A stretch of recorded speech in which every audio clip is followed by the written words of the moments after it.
At a wildcat sanctuary in Minnesota, a rescued bobcat named Tractor had given up on food.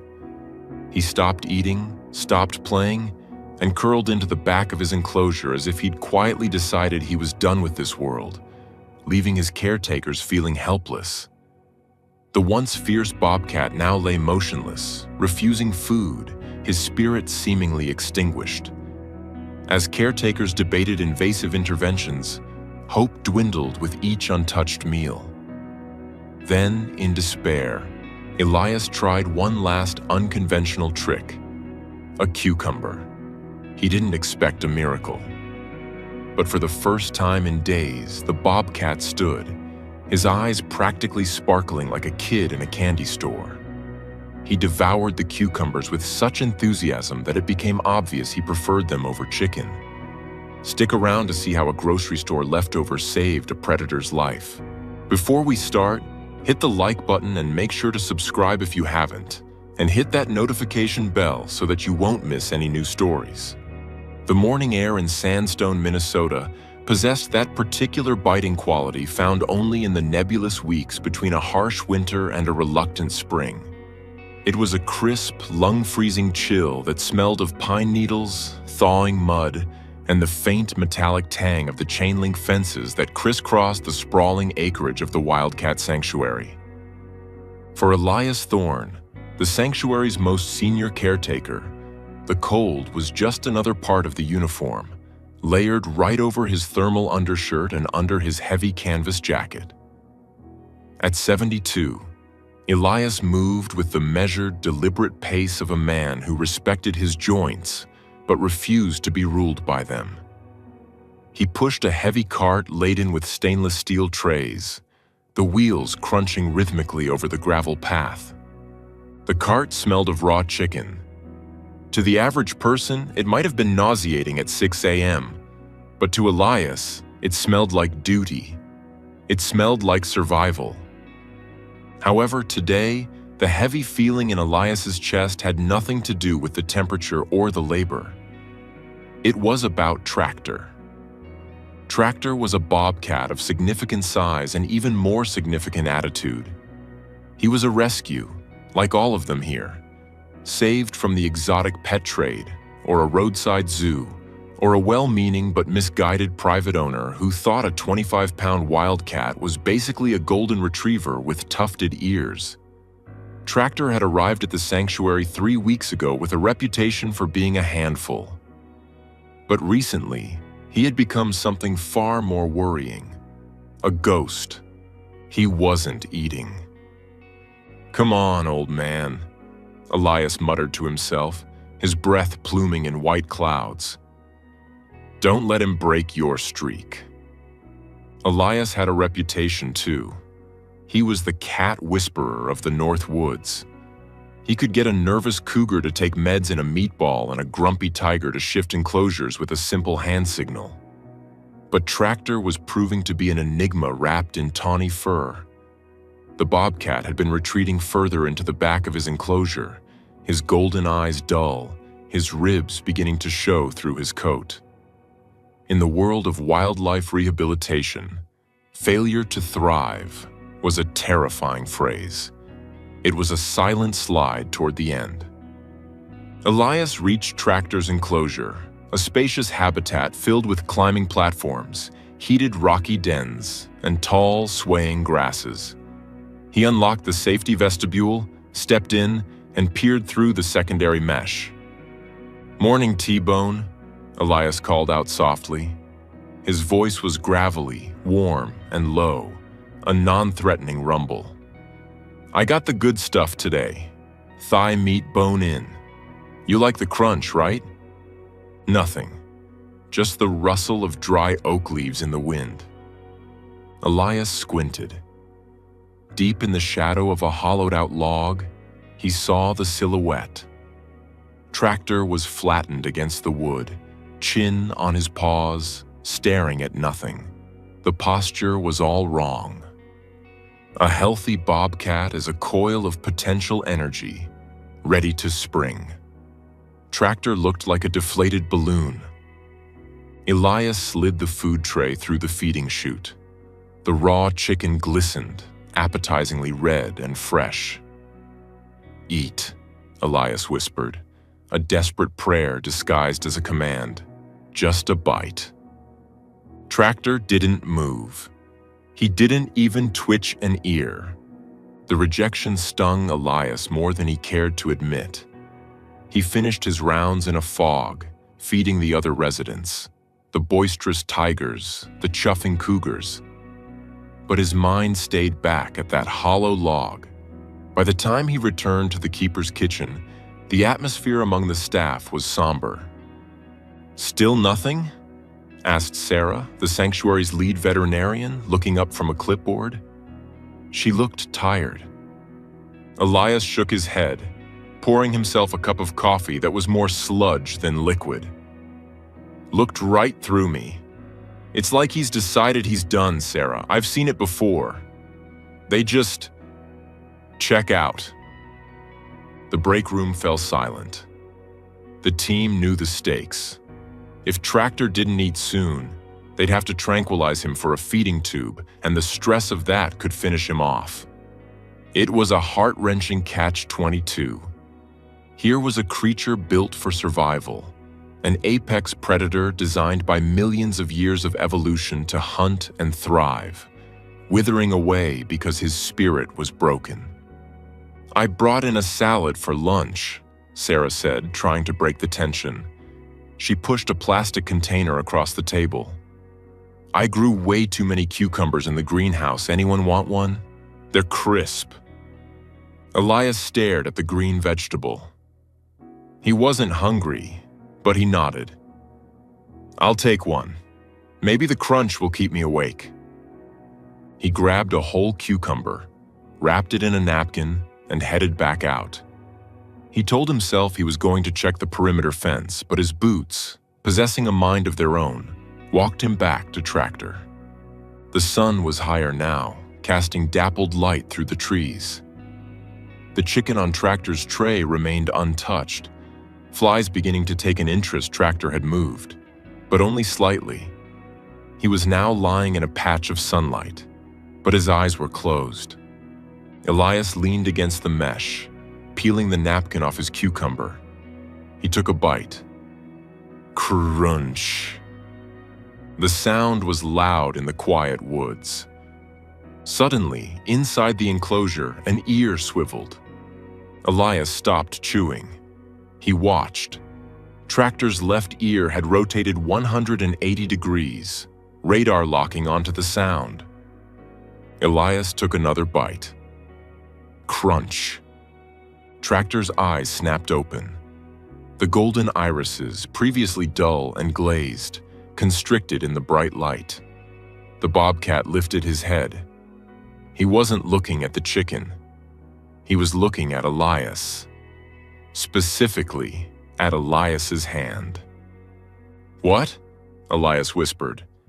"You want a salad? You're a hyper-carnivore, buddy. You eat rabbits, not roughage." Tractor stood up. It was the first time Elias had seen him stand fully upright in 3 days. The cat stretched, a long, fluid motion that rippled down his spine and padded silently toward the mesh. He let out a chuff, a short, sharp exhalation of breath. Elias looked at the chicken, then at the cucumber. It defied every biological law he knew. Bobcats possess a digestive tract designed exclusively for protein. They don't have the enzymes for cellulose. A cucumber to a bobcat should be as interesting as a rock. But the intensity of Tractor's stare was undeniable. "You're kidding me," Elias muttered. Checking to make sure Sarah wasn't watching, feeding unauthorized items was a strict violation of protocol. Elias broke off a chunk of the cucumber. He knelt down. "Okay, weirdo, you want to sniff it? Go ahead. Realize it's not meat." He tossed the green chunk through the mesh. It landed with a soft thud on the grass, about 3 feet from Tractor's nose. Tractor didn't just sniff it, he pounced. The bobcat launched himself into the air, a blur of tawny fur and spots, and landed with both front paws bracketing the cucumber slice. He froze, tail twitching, waiting for the vegetable to make a run for it.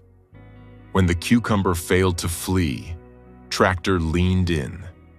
Sniff, sniff, sniff, and then crunch. Elias's jaw dropped. He actually felt it unhinge slightly. Tractor devoured the piece, eyes squeezed shut in what looked suspiciously like ecstasy. Then, the bobcat looked up at Elias and let out a demanding roar. "Well, I'll be damned." Elias breathed. He threw the rest of the cucumber. Tractor caught it mid-air. But he didn't eat it immediately. Instead, the 30-pound predator fell onto his back. He clutched the long green vegetable between his front paws and began to rabbit kick it with his hind legs, purring so loudly Elias could hear it through the fence. He rubbed his cheeks against it. He tossed it up, batted it down, and rolled over it like a kitten with a catnip mouse. The gloom that had settled over Elias's heart evaporated, replaced by a bubble of pure, confused laughter. "Sarah!" he yelled, forgetting his radio. "Sarah, get the camera. You are not going to believe this." By the following morning, the great hunger strike was officially over, replaced by something the staff dubbed the salad bar incident. It turned out that Tractor would eat his chicken, but only after he had been paid a toll of fresh produce. The physiological explanation was debated endlessly in the break room. Was it the water content? The texture? The cooling sensation on his gums? Or was it simply that in a life of captivity, where every meal is served dead and prepared, the cucumber offered something novel, a toy that crunched, rolled, and tasted different? But the hilarity didn't stop with Tractor. Elias, feeling mischievous and scientifically curious, decided to expand the sample size. 2 days later, a delivery truck from the local grocer arrived. They had donated 3 crates of ugly produce, cucumbers that were too curved or bumpy for the supermarket shelves. "All right," Elias announced to the team during the morning briefing. "Operation Green Gold is a go. Let's see who else is a closet vegetarian." They started with Athena. Athena was a female bobcat who carried herself with the regal air of a dowager countess. She was fastidious, keeping her coat groomed to perfection, and usually viewed toys with skepticism. Elias tossed a whole cucumber into her enclosure. Athena approached it with caution. She stalked it low to the ground, belly fur brushing the grass. She circled the intruder. She extended one paw and tapped it. The cucumber rolled. Athena leaped 3 feet straight into the air, hissing. "She hates it," Sarah whispered from the observation deck. "Wait," Elias said. Athena landed. She glared at the vegetable. Then she approached it again, this time with vengeance. She bit into the middle of it, seemingly offended by its existence. But as the crunch registered, her eyes went wide. She didn't eat it. She murdered it. She shredded the skin, batting the pieces around, chasing the rolling ends, pouncing on the seeds. The dignified queen was gone, replaced by a chaotic whirlwind of fur and vegetable shrapnel. Next was Sebastian. Sebastian was an African serval, a tall, lanky cat with ears like radar dishes and legs that went on forever. Servals are the elite hunters of the tall grass. Sebastian usually sat on his high platform, looking down on the humans with mild judgment. When the cucumber landed in his space, Sebastian didn't pounce. He descended his ramp with fluid grace. He sniffed the offering.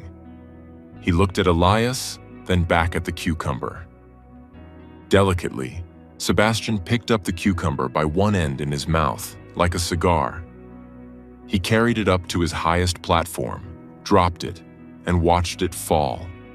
As it hit the ground, he dove after it, caught it on the bounce, and began to rub his entire face all over it. The sensory overload was apparent. He drooled, he rubbed, he made a low, guttural sound of possession. "It's a hit," Elias declared, wiping tears of laughter from his eyes. "It's a sanctuary-wide hit." The phenomenon escalated. The staff realized that the cucumbers were the ultimate enrichment tool. They floated in water tubs for the tigers, who were less interested in eating them and more interested in squishing them. They were hidden in brush piles for the cougars. But the bobcats, Tractor specifically, remained the undisputed champions of the sport. It was a Tuesday afternoon when the Bobcat Cucumber Olympics truly began. The staff had arranged a playdate. Since Tractor, Athena, Bella, and Luna had lived together before and were compatible, they were released into the main shared habitat, a massive enclosure filled with trees, streams, and rocky outcrops. Elias and the team had prepared the arena. They had hidden 20 cucumbers throughout the habitat. Some were hanging from low branches on bungee cords. Some were floating in the pond. Some were just piled in the center like a dragon's hoard. "Release the hounds," Elias chuckled, opening the shift doors. The 4 bobcats trotted out. Usually there would be a period of sniffing, marking territory, and establishing hierarchy. Not today. Today, Tractor smelled the green. He made a beeline for the center pile. But Bella, a smaller but scrappier female, cut him off. She slid into the pile like a baseball player stealing home base, scattering cucumbers everywhere. Chaos ensued. It was a scene of pure, unadulterated joy. To the elderly folks watching the live feed from their computers at home, the sanctuary's loyal donor base, it was better than any sitcom. Tractor managed to secure a particularly large cucumber. He gripped it in his jaws and began to strut. He did the victory prance, a high-stepping gait that showed off his prize. But his hubris was his undoing. Luna, lurking in the tall grass, ambushed him. She didn't attack him. She attacked the cucumber. They engaged in a tug-of-war that defied physics. 2 predators, capable of taking down deer, were growling ferociously over a salad ingredient Tractor pulled left. Luna pulled right. Snap. The cucumber broke in half. The momentum sent them both tumbling backward, somersaulting over their own tails.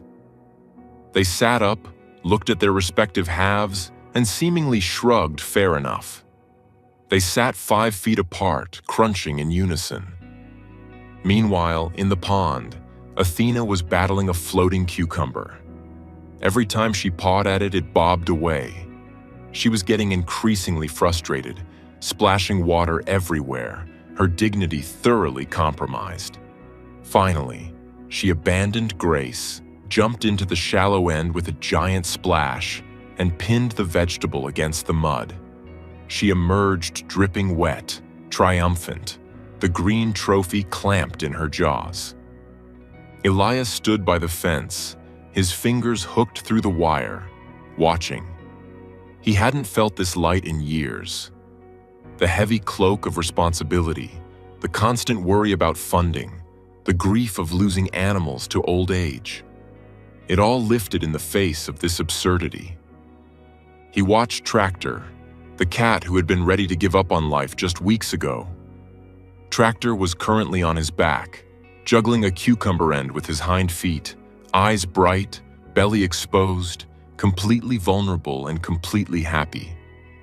"He came back to us," Sarah said softly, standing beside Elias. "Yeah," Elias replied, his voice thick. "He just needed a reason. Guess chicken wasn't enough. He needed to play." "Don't we all?" Sarah mused. As the seasons turned, the cucumber time became a ritual. It wasn't just about the cats anymore. It became a bridge between the animals and the humans who loved them. The elderly residents of the nearby nursing home, who often felt isolated and forgotten much like the rescue animals, started a cucumber club. They grew vegetables in their raised garden beds specifically for the sanctuary. Once a month, a bus would arrive, and a group of seniors, led by a spirited woman named Martha, would deliver baskets of produce. Elias would meet them at the gate. He saw himself in them. People who still had love to give, who still wanted to be useful. One late summer afternoon, Elias sat on a bench near Tractor's enclosure. The air was warm now, thick with crickets and heat. Martha sat beside him, watching Tractor nap in the shade, a half-eaten cucumber resting near his paw like a teddy bear. "He looks peaceful," Martha said. "He is," Elias nodded. "He's a different cat." "You know," Martha said, adjusting her glasses, "people think that when you get old, or when you've been through a lot, you stop needing the silly things. They think you just need soup and a warm blanket. But that's not true." Elias looked at her. "Is that right?" "Oh, absolutely," she smiled, her eyes crinkling. "We need the crunch. We need the play. We need to wrestle a cucumber every now and then. Otherwise, you're just waiting, and waiting isn't living." Elias looked back at Tractor. The bobcat twitched in his sleep, perhaps dreaming of a vegetable the size of a watermelon. The logic of it all was ridiculous. It made no evolutionary sense. A carnivore finding joy in a garden vegetable was an anomaly, a glitch in the matrix of nature. But as Elias watched Tractor wake up, stretch, and lazily bat the cucumber toward the fence as if inviting Elias to play, he realized that logic was overrated. Love wasn't logical. Hope wasn't logical. And joy certainly didn't follow a flowchart. Tractor stood up and walked to the mesh. He didn't hiss. He didn't hide. He chuffed. A friendly greeting. Elias reached into his pocket. He always carried one now. He pulled out a small, fresh, pickling cucumber. "Ready, partner?" Elias asked. Tractor's tail gave a little twitch. Elias tossed it. Tractor caught it, not with the desperation of a starving animal, but with the easy confidence of a professional athlete. He took a bite, the crunch echoing in the quiet evening. It was a sound that said, "I am here. I am alive. And life is delicious." Elias smiled, a genuine bone-deep smile that erased 10 years from his weathered face. He took a bite of his own sandwich, sitting in companionable silence with a wildcat who loved vegetables. The world was full of hard things. There was pain and loss and winter mornings that chilled you to the bone. But as long as there were cucumbers and creatures willing to play with them, Elias knew everything was going to be all right. He leaned back, watching the fireflies begin to blink in the twilight, and whispered to the cat, "Same time tomorrow, T-Bone. Same time tomorrow." And Tractor, the bobcat who defied the laws of nature, simply purred, holding his green treasure close, ready for whatever the sanctuary and life would roll his way next.